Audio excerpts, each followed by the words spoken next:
نحمده ونصلي ونسلم على رسوله الكريم.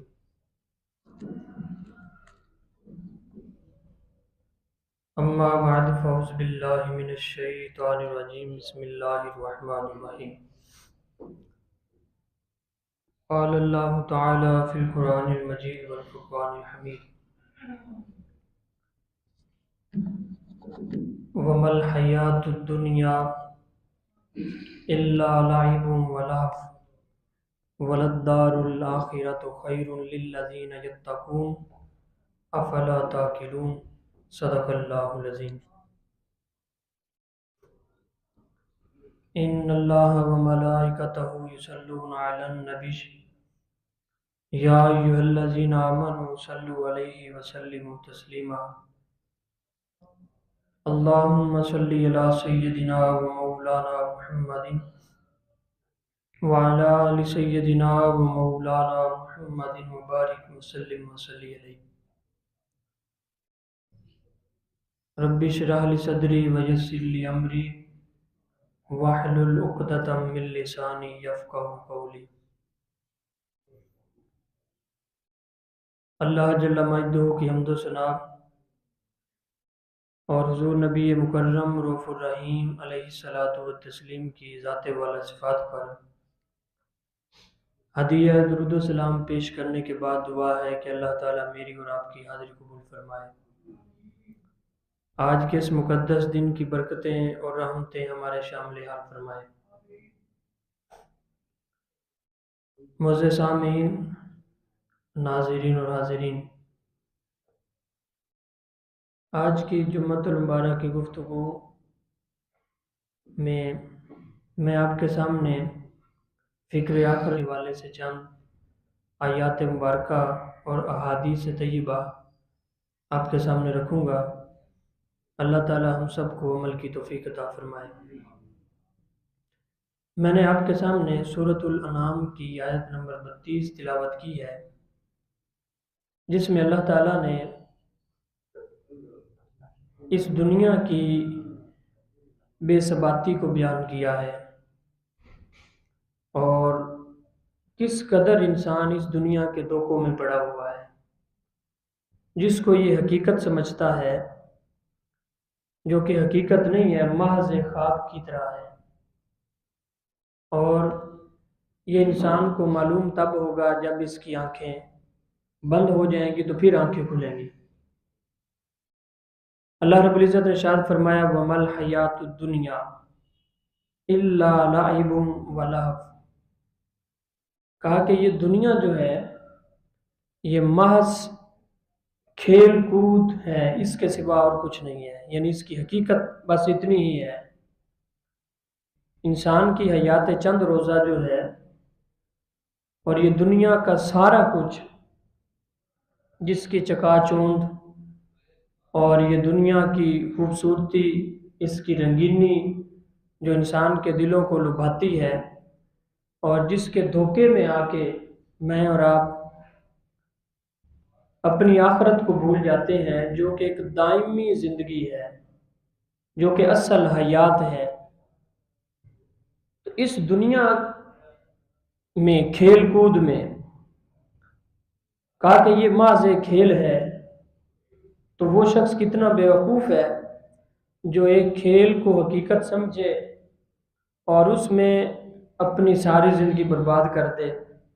اور جو اس کی اصل ابدی حیات ہے اس کے متعلق ذرا بھی نہ سوچے اور اس کو بھلائے رکھے. تو اللہ رب العزت نے ارشاد فرمایا: وَمَا الْحَيَاةُ الدُّنْيَا إِلَّا لَعِبٌ وَلَهْوٌ. کہا کہ دنیا کی زندگی محض دھوکہ ہے اور اس کا پتہ بھی کوئی نہیں. علامہ اقبال فرماتے ہیں نا کہ آیا ہے تو جہاں میں مثال شرار دیکھ،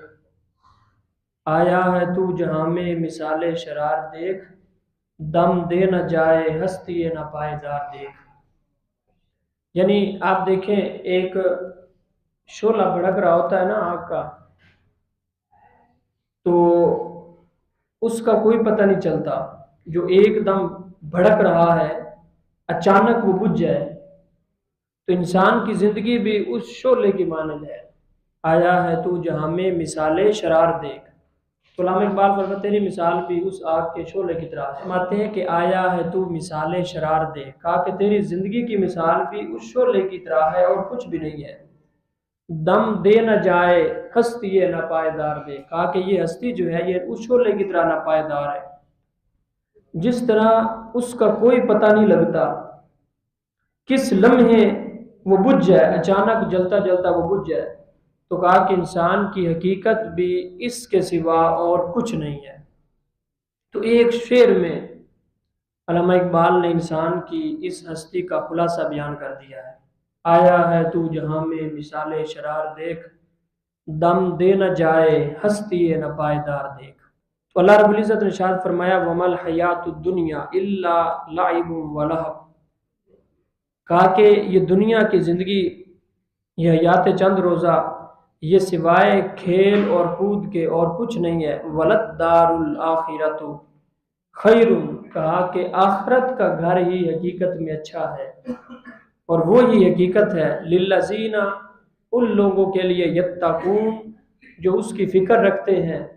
جو اس دن سے ڈرتے ہیں۔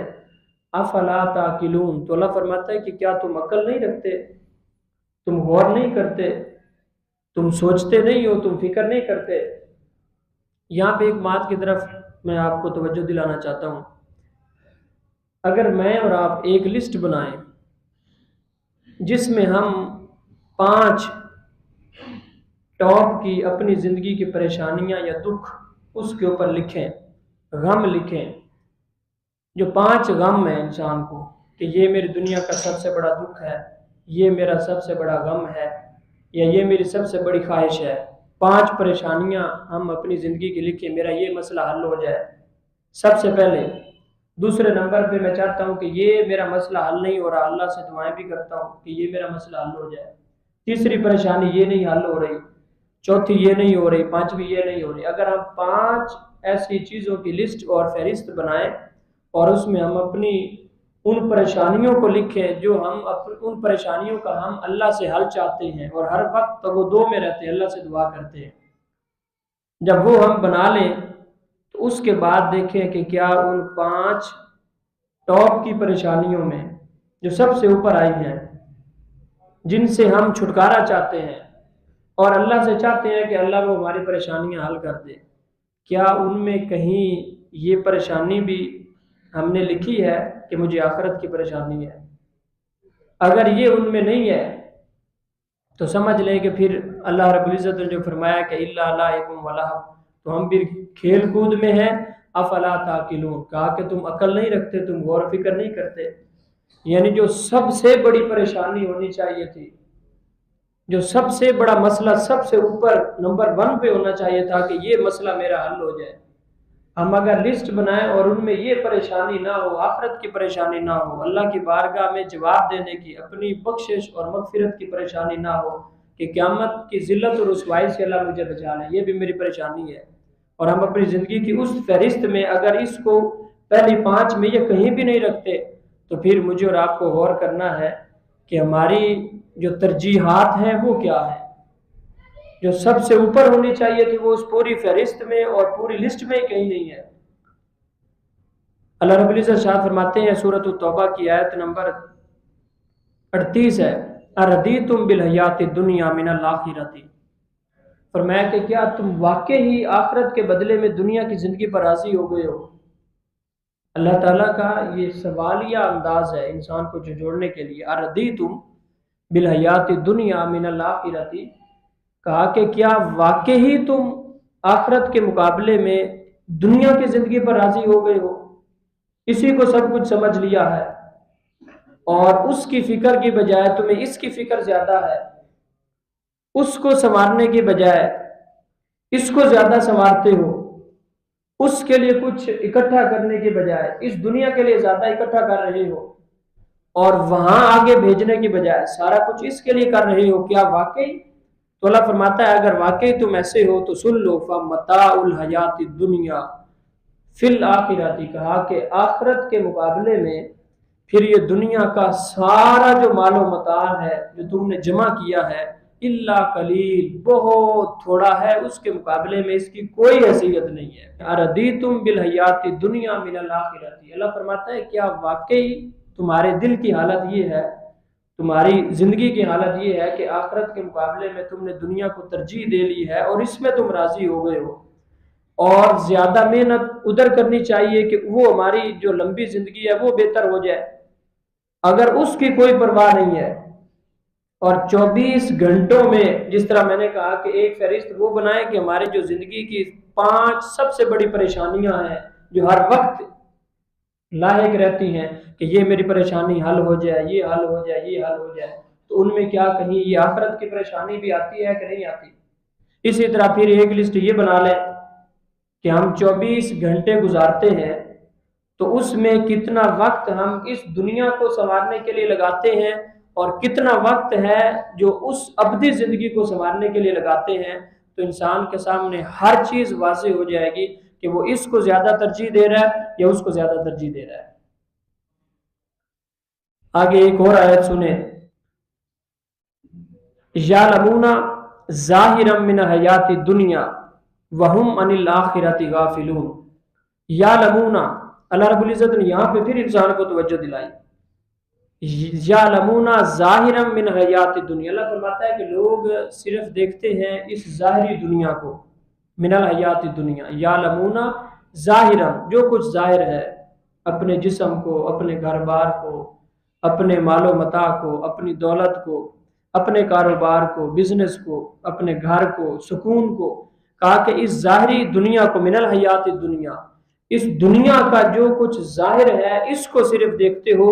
وہم عن الآخرۃ غافلون، اور وہ آخرت میں جو اس سے کہیں زیادہ ہے اس سے غافل ہے۔ کہا کہ لوگوں کی حالت یہ ہے کہ وہ اس دنیا میں جو ظاہر ہے، جو آنکھوں کے سامنے ہے، جو سب کچھ دیکھ رہے ہیں، یہ ان کے سامنے ہے، اس کو اہمیت دیتے ہیں، وہم عن الآخرۃ غافلون، اور جس کا اللہ نے وعدہ کر رکھا ہے اور اتنی بار اللہ نے وعدہ کیا ہے، اور وہ آخرت جس کے متعلق حضور صلی اللہ علیہ وسلم ارشاد فرماتے ہیں کہ قیامت کے دن جس انسان کو جنت میں ایک کوڑا رکھنے کی جگہ مل گئی، کہا کہ اس پراپرٹی کی ویلیو اتنی ہے کہ دنیا و ما فیہا میں جو کچھ ہے اس سے کہیں بہتر ہے۔ ہر جگہ کی ایک اپنی پراپرٹی ویلیو ہوتی ہے، گاؤں میں زمین کی اپنی ویلیو ہے، کسی شہر میں مین جگہ پہ، تو یہ دنیا کی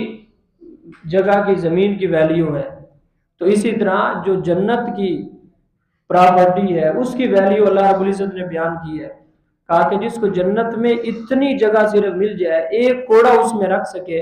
تو کہا کہ اس کی ویلیو اور اہمیت اتنی ہے کہ دنیا میں جو کچھ ہے اس سے زیادہ ہے۔ تو اللہ فرماتا ہے کہ پھر یہ لوگ کتنے بیوقوف ہیں، یعلمون ظاہرا من الحیات الدنیا، اس ظاہری دنیا کے لیے سارا کچھ کرتے ہیں، وہم عن الآخرۃ غافلون، اور آخرت کے معاملے میں غافل ہے۔ اللہ رب العزت نے سورۃ البقرہ کے آغاز میں متقین کی صفات بیان کی ہیں، ان میں اللہ تعالیٰ نے پہلی صفت کیا بیان کی ہے، الذین یؤمنون بالغیب، کہا کہ متقین اور مومن وہ ہیں جو غیب پر ایمان رکھتے ہیں۔ جنت کسی نے نہیں دیکھی، اللہ تعالیٰ نے وعدہ کیا ہے، اس کی نعمتیں کسی نے نہیں دیکھی، اللہ نے اس کا وعدہ کیا ہے۔ تو اللہ فرماتا ہے کہ مومن کی تو یہی شان ہے کہ جو کچھ دیکھ رہا ہے سب کچھ، یہ دنیا فانی جو ہے، یہ دنیا جو ایک کھیل اور کود اور تماشا ہے، اس کو دیکھنے کے باوجود جو انڈٹھا سودا اس نے اپنے رب کے ساتھ کیا ہے، اس کو اس پہ زیادہ بھروسہ ہونا چاہیے، یہ مومن کی شان ہے۔ اگر یہ وہ سارا جو اللہ نے وعدہ کیا ہے انسان سے، اگر اس کو اس پہ بھروسہ نہیں ہے، اور جو کچھ دیکھتا ہے اپنی دنیا میں، جو کچھ برتتا ہے اور جو کچھ دیکھ رہا ہے بنا رہا ہے، اس پہ زیادہ بھروسہ اور تکیہ کر کے بیٹھ گیا ہے، تو کہا کہ پھر اس کے اندر تو وہ مومن کی شان ہی نہیں ہے۔ اب ایک اور مثال اللہ رب العزت نے بیان کی ہے، بڑی خوبصورت مثال ہے، سورۃ الکہف کی آیت نمبر 45 ہے۔ اب یہ مثال سنیں، وَضْرِبْ لَهُمْ، اللہ نے فرمایا کہ اے نبی ان لوگوں کے سامنے اس دنیا کی مثال ذرا بیان کیجئے، مثل الحیات الدنیا، اے نبی ان لوگوں کے سامنے اس دنیا کی مثال بیان کرے، کما ان انزلناہ من السماء، کہ جس طرح آسمان سے ہم پانی نازل کرتے ہیں، من السماء، ہم نے آسمان سے پانی نازل کیا، فاختلط به نبات الارض، جب زرخیز زمین پہ ہم نے آسمان سے بارش برسائی، پانی نازل کیا، تو اس سے کیا ہوا؟ زمین نے چارہ اگایا، فصل اگائی، کھیت اگایا، فَأَصْبَحَ هَشِيمًا تَذْرُوهُ الرِّيَاحُ، اور یہی مثال اللہ تعالیٰ نے ایک اور جگہ پہ بھی بیان کی ہے، کھیتی کی مثال انسان کو دی ہے، کہا کہ یہ دنیا کی مثال اس کے سوا اور کچھ نہیں ہے۔ آسمان سے ہم نے پانی نازل کیا، اس سے کھیتی ہوگی، ہری بھری ہو گئی، اور جو اس کا کاشتکار ہے وہ اس کو دیکھ کے کتنا خوش ہوتا ہے، اور کتنا خوش ہوتا ہے کہ ہری بھری کھیتی ہے، اور کس قدر وہ آنکھوں کو لبھا دینے والی ہے۔ پھر ہوتا کیا ہے؟ کہا کہ وہ اچانک سے وہ کھیتی پھر خشک ہونے لگتی ہے، خشک ہو جاتی ہے، پھر اس کو کاٹ دیا جاتا ہے۔ اب اس کی حالت یہ ہے، وہ دوبارہ اس طرح ہو گئی ہے کہ کبھی یہاں پہ کچھ ہوا ہی نہیں تھا، اگا ہی نہیں تھا یہاں پہ کچھ۔ تو فرمایا کہ یہ انسان کی زندگی ہے، انسان کی زندگی بھی بس اس کے سوا تو اور کچھ بھی نہیں ہے۔ پاکستان ایسے لوگوں سے بھرے پڑے ہیں جو لوگ سمجھتے تھے کہ شاید میں دنیا سے جاؤں گا تو یہ میرے پیچھے جو نظام چل رہا ہے، دنیا کا کیا، اس کے گھر کا نظام نہیں رکتا، دنیا کا نظام کہاں پہ رکنا ہے؟ دنیا تو ایک بہت بڑی چیز ہے، جو شخص دنیا سے رخصت ہوتا ہے اس کے گھر کا نظام نہیں رکتا اس کے بغیر، اس کو 2 دن بعد کوئی یاد ہی نہیں کرتا۔ اللہ فرماتا ہے اسی کھیتی کی طرح تو ہے، وہ چند دن پہلے جو ہری بھری کھیتی تھی، کاشتکار کی نگاہوں کو لبھاتی تھی اور اتنی خوبصورت تھی، اب اس کی حالت یہ ہے، اب وہ گھاس پھوس ہو گئی ہے، خشک ہو گئی ہے، ہواؤں نے اڑا دی ہے، ایسا لگتا ہے کہ یہاں پہ کبھی کچھ اگا ہی نہیں تھا۔ تو انسان کی زندگی کی حقیقت بھی یہی ہے۔ آج میں اور آپ، ہمارا تعارف ہے، لوگوں کے ساتھ ملتے جلتے ہیں، تو جب دنیا سے رخصت ہوں گے تو ایسے لگے گا بات کے لوگوں کو کہ کوئی انسان تھا ہی نہیں، کوئی انسان نہیں تھا، کوئی فرق نہیں پڑے گا، لوگ بھول جائیں گے، اسی طرح محفلیں سجیں گی، اسی طرح گپ شپ ہوگی، میں اور آپ نہیں ہوں گے، ہماری جگہ پہ کوئی اور ہوگا، اور ایسے لگے گا کہ یہ انسان جو ہمارے درمیان۔ آپ غور کر لیں کتنے لوگ ہیں جو پچھلے سال اسی دن یہاں پہ جنہوں نے جمعہ پڑھا تھا، آج وہ دنیا سے رخصت ہو گئے ہیں، ہم نے اپنے ہاتھوں سے ان کو دفنایا ہے۔ آپ میں سے کوئی اللہ کو حاضر ناظر کر کے جواب دے، مجھے اور آپ کو کسی کی یاد ہے؟ ہمارے ساتھ بیٹھ کے جمعہ پڑھتا تھا، اس صف میں اس صف میں، تو آج کوئی بھی اس کو یاد نہیں کرتا۔ یہ نظام تو اس طرح چل رہا ہے۔ تو اللہ نے کتنی خوبصورت مثال دی ہے، کہا کہ وہ کھیتی جو ہے، وہ جب اس کو کاٹ لیا جاتا ہے، وہ خشک ہو جاتی ہے، تو اس کے بعد اس کی حالت یہ ہوتی ہے کہ ایسے لگتا ہے یہاں پہ کبھی کوئی کھیتی اگی نہیں تھی۔ تو انسان کی زندگی کی حیثیت بھی بس اتنی ہے کہ جو انسان اپنے آپ کو بڑا معاشرے میں اثر و رسوخ والا سمجھتا ہے، بڑا اس کا اپنے علاقے میں نام ہے، اثر و رسوخ ہے، لوگوں میں ہٹو بچو ہے، تعارف ہے، تو جس دن اس کی روح نکلے گی 2 دن 4 دن بعد ایسے لگے گا کہ یہ شخص جس طرح آٹے سے بال نکال لیا جاتا ہے تو کوئی فرق نہیں پڑتا، ہماری جان اتنے سارے لوگوں میں سے نکل جائے گی تو کسی کو کوئی فرق نہیں پڑے گا، بعد میں ایسے محسوس ہوگا کہ گویا کہ کوئی گیپ پیدا ہی نہیں ہوا اور یہاں پہ کوئی شخص اس کی طرح اگا ہی نہیں تھا۔ یہ حقیقت ہے، اس کے سوا اور کچھ نہیں ہے۔ یعنی میری اور آپ کی حقیقت پھر کیا ہے؟ جب بڑے بڑے لوگ جنہوں نے دنیا پہ راج کیا ہے، جن کی بڑی حکومتیں تھیں، تو ان کو لوگ بھول گئے ہیں، تو ہمیں کوئی جانتا ہی نہیں ہے، تو پھر ہماری کیا حیثیت ہے؟ تو اللہ فرماتا ہے کہ پھر اردیتم بالحیات الدنیا فی الآخرہ، تو پھر اس آخرت کے بدلے میں اس دنیا پہ تم راضی ہو گئے۔ تو اللہ رب العزت نے یہ مثال بیان کی ہے۔ آگے پھر ایک اور آیت سنیں، سورت بنی اسرائیل کی آیت نمبر 91 ہے، 91۔ قال کم لبثتم فی الارض عدد سنین، اللہ پوچھے گا کہ دنیا میں تم نے کتنا عرصہ گزارا ہے مجھ سے اور آپ سے؟ تو ہم میں سے ہر ایک شخص کیا جواب دے گا؟ قالوا لبثنا یوما او بعد یوم، یا اللہ ہم دنیا میں 1 دن ٹھہرے ہیں یا 1 دن کا بھی تھوڑا حصہ، اندازہ کریں، یہ قرآن ہے، کوئی افسانہ نہیں ہے، یہ حیثیت ہے اس دنیا کی۔ اللہ فرماتا ہے کہ قیامت کے روز یہ جسے ہم کہتے ہیں نا 60 سال عمر ہے، 70 سال ہے، 80 سال ہے، 100 سال، 90 سال، تو قیامت کی جو ابدی زندگی ہے، جو حیات اخروی ہے، دائمی حیات ہے، جب انسان اس کو دیکھے گا تو اللہ پوچھے گا اچھا یہ بتاؤ دنیا میں کتنا عرصہ ٹھہرے تھے، دنیا میں کتنا وقت تم نے گزارا ہے؟ تو ہم میں سے کوئی بھی یہ نہیں کہے گا کہ یا اللہ میری تو عمر 70 سال تھی، کوئی بھی یہ نہیں کہے گا یا اللہ میری عمر تو 80 سال تھی، کوئی بھی یہ نہیں کہے گا یا اللہ میں نے تو 90 سال گزارے ہیں وہاں پہ۔ ہم کہیں گے یا اللہ ہم نے تو وہاں پہ ایک دن گزارا ہے یا آدھا دن گزارا ہے۔ تو اللہ فرماتا ہے پھر کتنا بیوقوف ہے وہ شخص کہ جو اس ایک دن یا آدھے دن کے لیے اس ساری دائمی زندگی کو برباد کر رہا ہے۔ تو اس سے بڑا بیوقوف پھر کون ہو سکتا ہے؟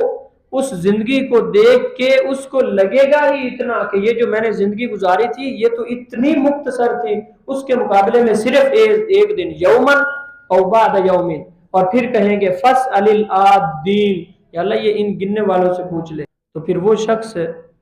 جس کی یہ ساری زندگی 60 70 75 آدھا دن کے برابر ہے اور آخرت کی اتنی لمبی زندگی ہے، تو وہ پھر اس آدھے دن کے لیے اپنی اس زندگی کو برباد کرتا ہے اور اس کی کوئی فکر نہیں کرتا، اس کے متعلق کوئی سوچتا نہیں ہے، اور اس کے مقابلے میں اس آدھے دن کو بنانے کے لیے لگا ہوا ہے کہ آدھے دن کو سنوارنے کے لیے اتنا کچھ انسان کرتا ہے کہ اپنی نیندیں بھی حرام کر دیتا ہے اور حلال اور حرام کی تمیز بھی بلا دیتا ہے، اپنی آخرت کو کالا کر رہا ہے صرف ایک آدھے دن کے لیے۔ تو کوئی دنیا کا شخص نہیں ہے جو اس کو عقل مند کہے۔ یہ چند آیات میں نے آپ کے سامنے رکھی ہیں، آپ اسی کی تشریح میں اور وضاحت میں چند حدیث بھی سن لیں۔ مسلم شریف کی حدیث ہے، صلی اللہ علیہ وسلم نے اس دنیا کی اور آخرت کی مثال بیان کی ہے۔ واللہ، کہا کہ مجھے اللہ کی قسم، مت دنیا فی الاخرتی، کہا کہ اس دنیا کی حیثیت آخرت کے مقابلے میں صرف اتنی ہے، الا مثل ما یجعل احدکم اصبعہ ھذہ، فرماتے ہیں کہ حضور صلی اللہ علیہ وسلم نے مثال بھی بیان کی کہ اس دنیا کی حیثیت اور اوقات صرف اتنی ہے کہ تم میں سے کوئی شخص اپنی یہ والی انگلی جو ہے اس کو کس میں ڈالے، فی الجم، سمندر کے اندر پانی میں ڈالے، فلینظر، اور پھر اس کو باہر نکال کے دیکھے کہ اس انگلی سے کتنے قطرے پانی کے ٹپک رہے ہیں اور کتنا پانی واپس ہے اور کتنا پانی اس انگلی کے ساتھ لگا ہوا ہے۔ تو کہا کہ جب اس کو دیکھے تو پھر کمپیریزن کریں کہ ادھر انگلی کے ساتھ کتنا پانی ہے اور ادھر کتنا پانی ہے، تو کہا کہ جو یہ پانی ہے یہ دنیا ہے اور جو وہ پانی ہے وہ آخرت ہے۔ اب یہ حضور صلی اللہ علیہ وسلم مثال بیان فرما رہے ہیں، تو پھر دیکھیں کہ وہ شخص اس زندگی کی اس کے مقابلے میں کیا حیثیت ہے، کیا اوقات ہے۔ اصل میں یہی تو انسان کا امتحان ہے کہ انسان دنیا کی رنگینیوں میں، چکا چوند میں اور دنیا کے ان بکھیڑوں میں اور دنیا کی زیب و آرائش میں، زینت میں، ان ساری چیزوں میں اتنا کھپ جاتا ہے اور اس قدر اس کے اندر گر جاتا ہے کہ وہ اصل منظر ہی اس کے دماغ سے غائب ہو جاتا ہے اور اس طرف کبھی توجہ ہی نہیں جاتی۔ جب کبھی انسان کوئی بات سنتا ہے، نصیحت ہوتی ہے، قرآن مجید پڑھتا ہے، تو انسان کے دل کی کیفیت بدل بھی جاتی ہے، لیکن ایک دن، 2 دن، 4 دن پھر وہی تیور اور لچھن ہوتے ہیں۔ تو اس کا حل کیا ہے؟ صحابہ نے عرض کی یا رسول اللہ، ہم جب آپ کی مجلس میں بیٹھتے ہیں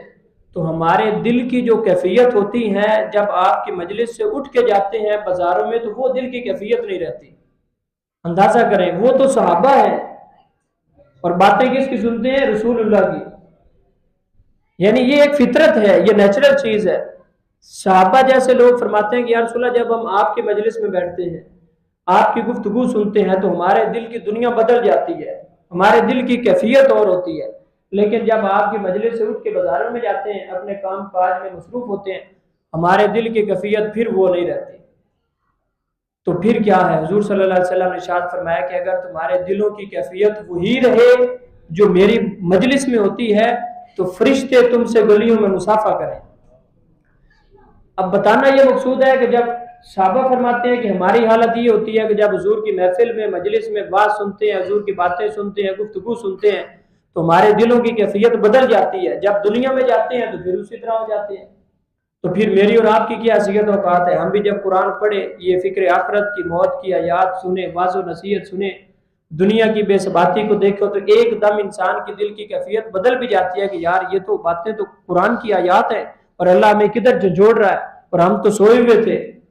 اب میں اس کو بہتر کروں گا، لیکن پھر کیا ہوتا ہے، پھر اس دنیا میں مصروف ہیں، پھر وہ ساری چیزیں معاف ہو جاتی ہیں۔ تو اس کا حل اور علاج یہی ہے۔ میں اور آپ ہم سب نے صبح ناشتہ کیا تھا، اب دوپہر کو بھوک لگی ہے، پھر کھانا کھائیں گے، شام کو بھوک لگے گی پھر کھانا کھائیں گے۔ ایسا تو نہیں ہوتا کہ جو صبح ناشتہ کر لیا ہے وہ کافی ہوگا 4 دن کے لیے، صبح اٹھیں گے پھر بھوک لگے گی پھر کھانا کھائیں گے۔ تو یہ جسم کی غذا ہے کہ اس کو ہر چند گھنٹوں کے بعد غذا نہ دیں تو پھر طلب ہوتی ہے تو پھر ہم کھانا کھاتے ہیں۔ تو روح کی غذا بھی اسی طرح ہے کہ یہ جب پھر ہم دنیا کے معاملات میں کھو جاتے ہیں، پھر اس کا علاج یہی ہے کہ پھر وہ واضح و نصیحت کی طرف پلٹے، دوبارہ پھر وہ غذا لے قرآن سے، دوبارہ پھر وہ حدیث سے، حضور کے فرامین سے غذا لے، تاکہ اس کی روح کا وہ پیغام اسی طرح تازہ دم رہے۔ اگر جسم کو بار بار غذا نہ دی جائے تو وہ کمزور ہو جاتا ہے، تو جب روح کو بھی بار بار غذا نہیں ملتی تو یہ بھی پھر کمزور ہوتی چلی جاتی ہے۔ تو یہی اس کا علاج ہے کہ جب ایک مرتبہ انسان اس دنیا میں کیفیت میں آ جاتا ہے تو پھر قرآن پڑھے یا کسی کا وعظ سنے، نصیحت سنے اور اپنی موت کو یاد کرے۔ یہ بار بار یہ چلتا رہے گا تو انسان سیدھا رہے گا۔ ایسا نہیں ہوتا کہ ایک مرتبہ قرآنی آیات پڑھی ہیں فکر آخرت پہ اور انسان کا دل جو ہے وہ متوجہ ہو گیا ہے، انسان نے اپنے آپ کو جھنجھوڑا ہے تو بس یہ کافی ہے، 2 دن 3 دن بعد ختم، دوبارہ پھر یہی کرنا پڑے گا۔ نہیں تو پھر وہ جب کھانا ہم بار بار کھاتے ہیں تو روح کو غذا بار بار کیوں نہیں پہنچاتے؟ تو بہرحال حضور صلی اللہ علیہ وسلم نے ارشاد فرمایا کہ دنیا کی حقیقت یہ ہے کہ اس سمندر میں، دریا میں جب تم اپنی انگلی ڈالو گے تو اس انگلی کے ساتھ جو پانی ہے وہ یہ دنیا ہے اور وہ آخرت ہے۔ اسی طرح حضور صلی اللہ علیہ وآلہ وسلم کی ایک اور حدیث ہے، حضرت جابر بن عبداللہ بیان کرتے ہیں، امام مسلم نے اس حدیث کو نقل کیا، کہتے ہیں کہ ایک مرتبہ حضور صلی اللہ علیہ وسلم کے ساتھ ہم ایک گاؤں سے گزر رہے تھے، وہاں ایک بکری کا مردہ بچہ پڑا ہوا تھا جس کا ایک کان کٹا ہوا تھا، چھوٹا تھا۔ آپ نے اس کا کان پکڑ کر فرمایا کیا تم میں سے کوئی اس کو 1 درہم میں خریدے گا، اس بکری کے مردہ بچے کو؟ تو صحابہ نے انکار کر دیا،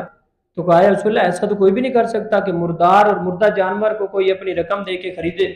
تو حضور نے پھر کیا ارشاد فرمایا، فواللہ، کہا کہ مجھے اللہ کی قسم، للدنیا اہون علی اللہ من ھذا علیکم، کہا کہ یہ دنیا جو ہے یہ اللہ کے نزدیک اس سے بھی زیادہ حقیر ہے، یعنی آخرت کے مقابلے میں اس دنیا کی اتنی بھی حیثیت نہیں ہے جتنی اس ایک بکری کے مردہ بچے کی 1 درہم کے مقابلے میں ہے، کہ تم بکری کا ایک مردہ بچہ 1 درہم کے بدلے میں نہیں خریدنا چاہتے کہ اس کی کوئی حیثیت اور کوئی اوقات نہیں ہے۔ اور آخرت کے مقابلے میں کہا کہ دنیا کی حیثیت بھی بس اتنی ہی ہے، اس سے زیادہ کچھ نہیں ہے، اتنی حیثیت ہے۔ اور پھر ایک اور روایت ہے ترمذی شریف کی، حضور صلی اللہ علیہ وسلم نے ارشاد فرمایا لو کانت الدنیا تعدل عند اللہ جناح بعودۃ ما سقا کافرا منہا شربۃ ماء، فرمایا کہ اگر اس دنیا کی حیثیت اللہ کے نزدیک ایک مچھر کے پر کے بھی برابر ہوتی، ما سقا کافرا منہا شربۃ ماء، کہا کہ اللہ پھر اس دنیا سے کسی کافر کو پانی کا ایک گھونٹ بھی نہ دیتا۔ فرمایا کہ اس دنیا کی حیثیت اللہ کی نگاہ میں اتنی کم تر ہے کہ ایک مچھر کے پر کے برابر بھی نہیں ہے۔ اگر اتنی بھی اس کی حیثیت اور اوقات ہوتی تو اللہ تعالیٰ کسی کافر کو اس دنیا کی نعمتوں میں سے پانی کا ایک گھونٹ بھی نہ دیتا۔ تو پھر وہ انسان کتنا بیوقوف ہے اور کتنا احمق ہے جو اس گھٹیا دنیا کے لیے اور پست دنیا کے لیے اپنی آخرت کو اتنا اس نے بھلا دیا ہے کہ اس 1 دن اور آدھے دن کے لیے، یہ میرے الفاظ نہیں ہے، قرآن کے الفاظ ہے، قرآن کہتا ہے کہ اللہ قیامت کے روز پوچھے گا کتنا دنیا میں عرصہ گزارا ہے، تو میں اور آپ سب بیک زبان ہو کے کہیں گے کہ یا اللہ ہم نے تو آخرت دنیا میں صرف 1 دن یا آدھا دن رہے ہیں۔ تو وہ دائمی زندگی جس کی کوئی انتہا نہیں ہے، اس کے مقابلے میں اس 1 اور آدھے دن کو بنانے اور سنوارنے میں اتنے لگ گئے ہیں کہ انسان کو اس کی پرواہ نہیں ہے۔ انسانی زندگی کا سرکل ہے جس میں اور آپ گھوم رہے ہیں، صبح اٹھتے ہیں، ناشتہ کرتے ہیں، اپنے کام پہ چلے جاتے ہیں، پھر آ کے سو جاتے ہیں، اور پھر اسی سرکل میں زندگی گھوم رہی ہے۔ اور ایک دن اچانک موت آ جائے گی، یہ لوگ دفنا دیں گے، 3 دن بعد ان لوگوں کو سب کو ایسے لگے گا کہ ہمارے درمیان میں کوئی شخص تھا ہی نہیں جس کے لیے انسان سارا کچھ کرتا ہے اور اس سرکل میں گھوم رہا ہے۔ اکبر الہ آبادی اس کو بیان کرتے ہیں اپنے ایک شعر کے اندر، وہ کہتے ہیں کیا بتائیں احباب کیا کار نمایاں کر گئے، کیا بتائیں احباب کیا کار نمایاں کر گئے، BA کیا، نوکر ہوئے، پینشن لی اور مر گئے۔ کہا کہ یہی زندگی ہے، بس اسی سرکل میں زندگی گھومتی رہی اور کوئی پرواہ نہیں ہے آخرت کی کہ اللہ کو جواب دینا ہے اور اس ابدی زندگی کے لیے کیا تیاری کی ہے، بس اسی میں گھومتے رہے۔ اور ایک دن موت آئی اور ہمارا جنازہ اٹھا اور بعد میں اس کھیتی کی طرح ہو گیا کہ کسی کو کوئی پرواہ نہیں تھی کہ یہاں پہ کوئی شخص تھا بھی نہیں تھا۔ تو اللہ فرماتا ہے اردیتم بالحیات الدنیا والآخرہ من الآخرہ، کہ اس دنیا کے لیے تم راضی ہو گئے ہو آخرت کے مقابلے میں، فمتاع الحیات الدنیا فی الآخرۃ الا قلیل، تو سمجھ لو پھر اس دنیا کی آخرت کے مقابلے میں کوئی حیثیت نہیں ہے، کوئی اوقات نہیں ہے۔ سمجھدار آدمی وہ ہے جو اپنی موت کی تیاری کرتا ہے،